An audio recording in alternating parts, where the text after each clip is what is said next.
নমস্কার বন্ধুরা, আমার চ্যানেলে তোমাদের সবাইকে স্বাগত জানাই। আজকে হাতে দেখো কি নিয়ে এসেছি, পনির। আজকে বিখ্যাত রেসিপি চিলি পনির করব আমার স্টাইলে। খুব সুন্দর রেসিপি, দারুণ একটা ডিশ। এটা পেঁয়াজ পড়ছে, ঠিক নিরামিষ বলা যায় না, মানে চিলি চিকেন যেমন ঠিক চিলি পনির তেমন। চিলি পনির কিন্তু খুব একটা টেস্টি ডিশ। মানে সন্ধ্যার পর যদি মনে হয় যে আজকে রাতে পরোটা দিয়ে খাবো, তো এটা দিয়ে ট্রাই করতেই পারো। তো চলো শুরু করা যাক। উনুনটা পুরোপুরি ধরে গেছে, আমি কড়াইটা বসিয়ে দিয়েছি।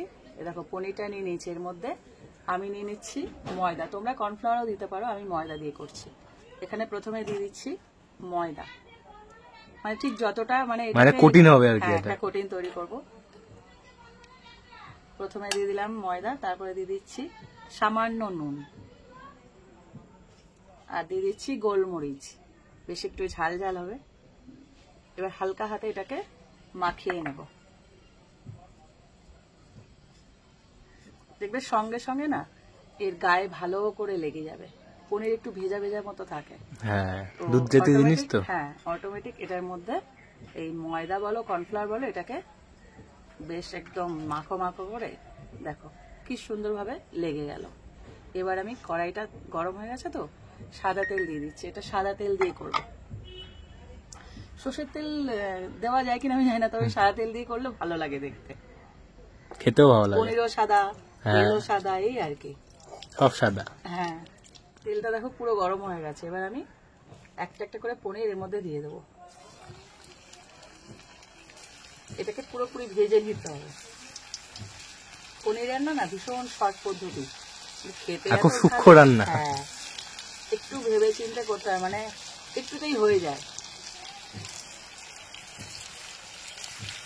আমি একবারেই সবকটা দিয়ে দিচ্ছি।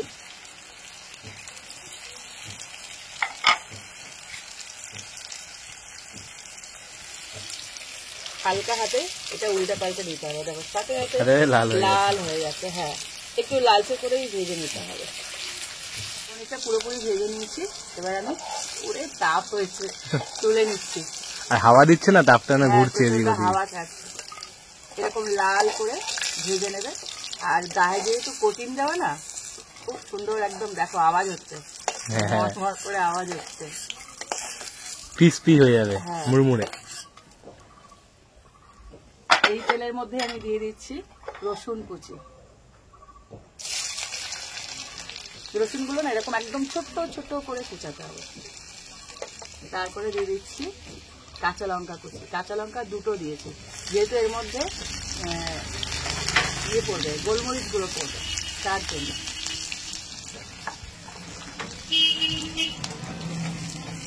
ব্রাউন হয়ে গেছে। হ্যাঁ, আর এখানে দিয়ে দিচ্ছি পেঁয়াজ। পেঁয়াজটাকে এরকম চৌকো চৌকো করে কেটে নিতে হবে।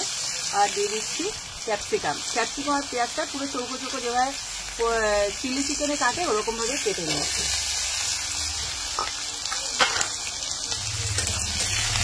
ভালো করে ভেজে নিতে হবে।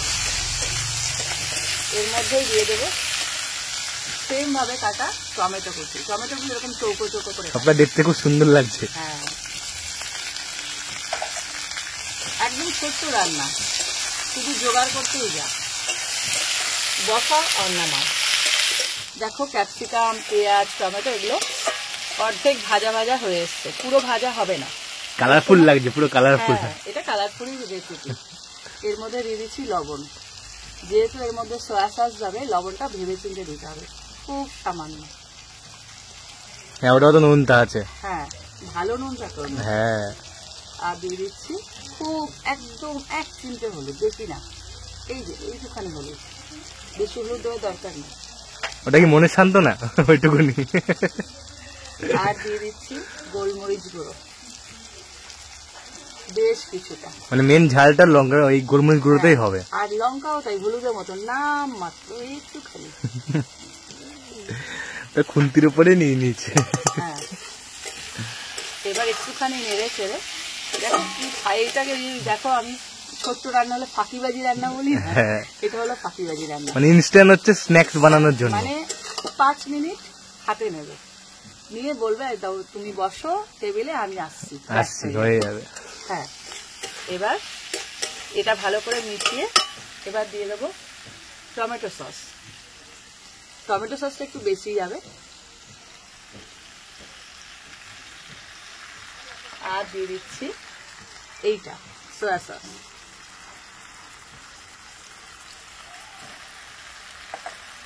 এবার এটাকে ভালো করে মিশিয়ে নেব।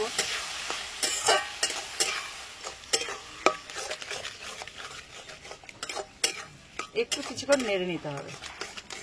দেখো এটা 3 থেকে 4 মিনিট এরকম ভাবে নেড়ে চেড়ে নিলাম, কষানোর কোনো ব্যাপার নেই, তো সবে একদম রেডিমেড। এবার দিয়ে দেবো ভাজা পনিরটা, শুধু দেখতে থাকো। এটা মেশালে কি সুন্দর আওয়াজ হলো। হ্যাঁ, খুব কি ক্রাঞ্চি দারুণ। ক্রাঞ্চি হয়েছে। হ্যাঁ, কারণ এটা পুরো ডিপ ফ্রাই করেছি আমি।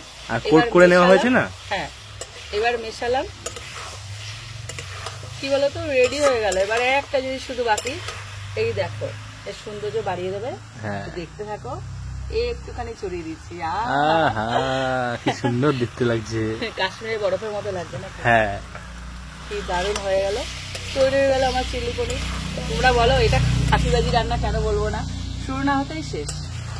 আর খেতেও দুর্দান্ত হবে খেতে। দুর্দান্ত খেতে। এই রেসিপিটা তোমরা ট্রাই করো, আর ভালো লাগলে একটা লাইক দিও। রেসিপিটা ট্রাই করে আমার একটা কমেন্ট করো যে কেমন লাগলো আমার বানানো চিলি পনিরটা। এরকম রেসিপি পেতে আমার চ্যানেলটা সাবস্ক্রাইব করে দিও। তো আজকের মতন টাটা।